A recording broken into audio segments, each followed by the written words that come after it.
আন্দোলনে গেছে, তারা যখন আমার দিকে চোখে আঙুল দিয়ে তাকিয়ে বলে, বাবা তুমি একজন বিশ্ববিদ্যালয়ের কথা জানাতে শুধু আপনাদের সাথে শেয়ার করতে আমি এসেছি, যে তাদেরকে আমি প্রকৌশলের সব শিক্ষক ওই ছাত্রদের চারদিকে ঢাল হয়ে দাঁড়াতে পারলেন না, এটা আপনি এই প্রোটেক্ট করতে পারি নাই, তাদের চারিপাশে নিরাপত্তার ঢাল হয়ে আমরা ঘিরে থাকতে পারি নাই। এই দেশের শাসক সমাজকে বলে যেতে চাই, দিন একভাবে যায় না, ক্ষমতার পাড়া বুঝতে পারেন নাই। আপনারা এর মধ্যে অনেক কিছু করছেন, আপনারা এর মধ্যে কোনো দিকে সরিয়ে দেওয়ার চেষ্টা করছেন বিষয়টাকে। আপনারা সমস্যাটাকে যথাযথভাবে অ্যাড্রেস করুন, সমস্যাটা তারা আক্রান্ত হবে অন্য কোনো দিন, তখন আপনার পাশে দাঁড়ানোর একটা মানুষ পাবেন না। আক্রান্ত ছেলেদের পাশে দাঁড়িয়েছে, আপনার পাশে দাঁড়ানোর একটা মানুষ পাবেন না।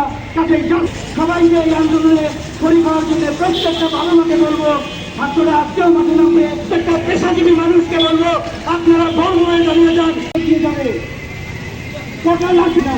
তাদের আহ্বান করবো যে এই নীতি পরিবার করুন, সরকারকে আহ্বান করবো আমরা নিরাপত্তার বর্ম হয়ে দাঁড়িয়ে যাই।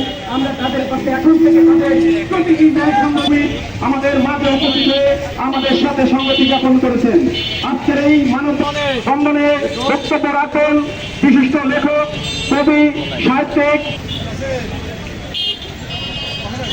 প্রিয় দর্শকবাসী,